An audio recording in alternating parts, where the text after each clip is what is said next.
Today I want to talk about the sleeper build laser by Votatu because it comes so close to being a perfect unit for a very specific niche setup, but it falls short because of a few critical issues. Let's start with the unboxing. Open it up and you get instructions. The laser is pretty straightforward. Only 2 buttons, 2 zeroing turrets, a magnetic charging dock, and an M-lock style mounting, but you should probably read the instructions anyway. Lasers are no toy. They can cause permanent injury to a person's eyes. The manual goes over safety, specs, what you should expect to find in the box, installation, and operation instructions, and also warranty information. Take the laser out the bag and you get the M9L-IR in all its glory. I absolutely love the form factor of this laser. It's so sleek.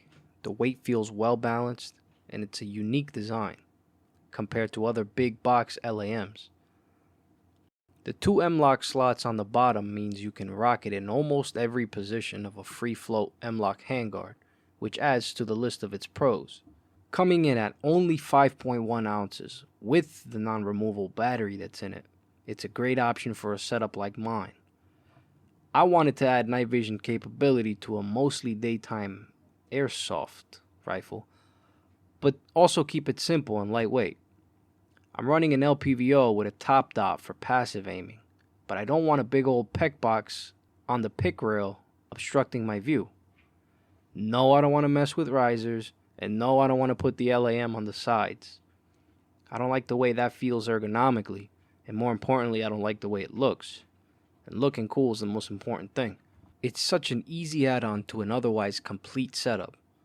I can still C-clamp the rifle how I normally would and activate the flashlight switch, and then without changing grip also turn on the IR laser and illuminator. So what are the critical issues I mentioned earlier? Hold on bro, we're getting there. Let me do a quick overview first. Along with the laser you get the M-lock screws, the spacers, and the Allen keys for installation and zeroing. Stick them in your pistol grip or range bag right after using them or you'll lose them. The final thing that's in the box is the actual charger. It's magnetic style. It sticks right onto the magnetic port of the laser. The advertised battery life is 2.5 hours, and it takes 2 hours to charge. I'd rather it be a USB-C charger with a rubber cover, honestly. I have thousands of those cables, but losing the magnetic one would be annoying. The big button on the bottom turns on the IR illuminator with a single click. The small button activates the laser. They are both 850 nanometer based, so they are visible to the human eye. Do not try that out. It will hurt your eyes. You can quickly double tap the buttons to activate strobe mode. Now, here's my gripe with this thing. There is no way to hard lock it out, meaning if you accidentally press the button, it will turn on. You can turn off the indicator LEDs like I'm showing here by holding the buttons down until it flashes 3 times. Blue for the illuminator, red for the laser, but that only shuts off the LED lights that are supposed to help you determine if your laser is on or not. The laser and illuminator will still turn on and off with the indicators off. Even if you did leave the little weak indicator LEDs turned on, you can barely see them in daylight, and you'd have to look on each side of the unit to check anyway. They should be on the back of the unit so you can easily see the lights while the weapon is shouldered. It's actually insane to me that there's no way to fully shut off the laser and illuminator. You could accidentally bump the button and be cleaning your weapon indoors or just moving it to and from the safe. Shine that thing at a mirror or window and it reflects right back into a person's eye without you even knowing, because it's basically invisible without night vision on. It's very dangerous in my opinion.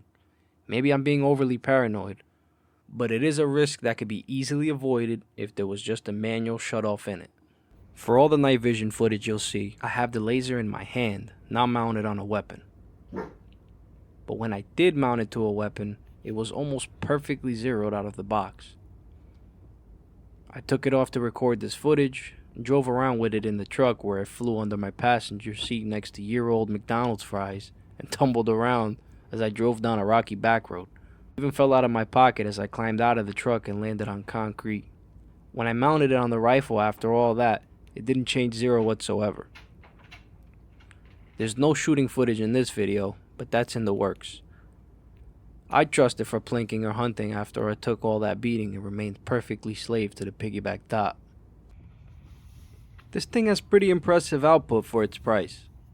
The hedgerow to the left and the two farm structures in front of us are approximately 180 yards away, while the tree line in the back is closer to 400 yards.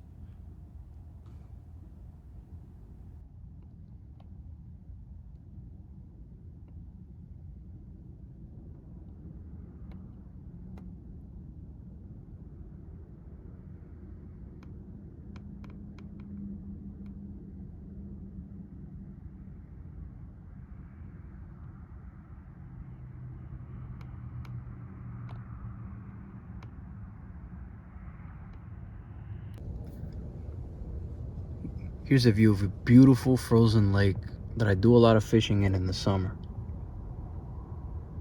Got some light pollution behind me from the street lights. That tree line on the other side of the lake is approximately 650 yards away.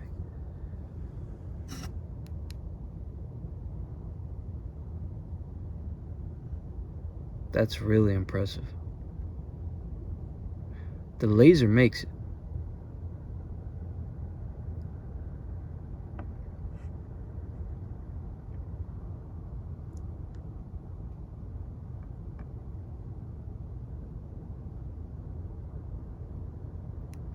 Now here's the illuminator.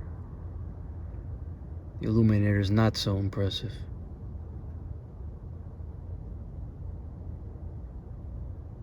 It's a waxing crescent moon, only about 15% illumination, but it looks bright because there's no cloud cover, and again I got light pollution from a street light behind me. But yeah, the illuminator is not so impressive, but the laser really is. Again, that's 650 yards across over there.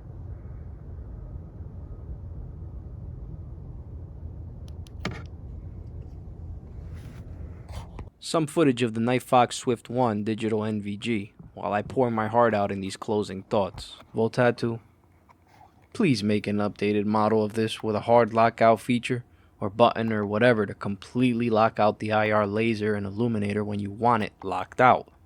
Make the zeroing turrets turnable with a flathead screwdriver instead of tiny Allen keys, because it's much easier to do in the field. Make the indicator LED lights visible from the back of the unit, not the sides. And as an added safety precaution, include some kind of cap, whether it's a rubber friction fit or flip cap to the laser bezel. If you can do that while keeping the price sub 100 and maintaining its excellent shape and ergonomics, this thing is in a class of its own in my opinion. There's no other laser of this style and price point that comes close because of its unique design. I got some night LARPing competitions coming up soon, where I'll be using this thing and an SMS HFXC. I'll update you if this thing fails catastrophically or loses zero. Enjoy the bonus Swift 1 footage, as I didn't know what to do with it, so I just threw it in at the end. More night vision and thermal stuff coming. Subscribe if you're interested in seeing that. Thanks for watching. Going, gone. Same thing with the illuminator from the Votatu. You lose it quick. So the Swift doesn't do good with distance. But still, this is an impressive unit.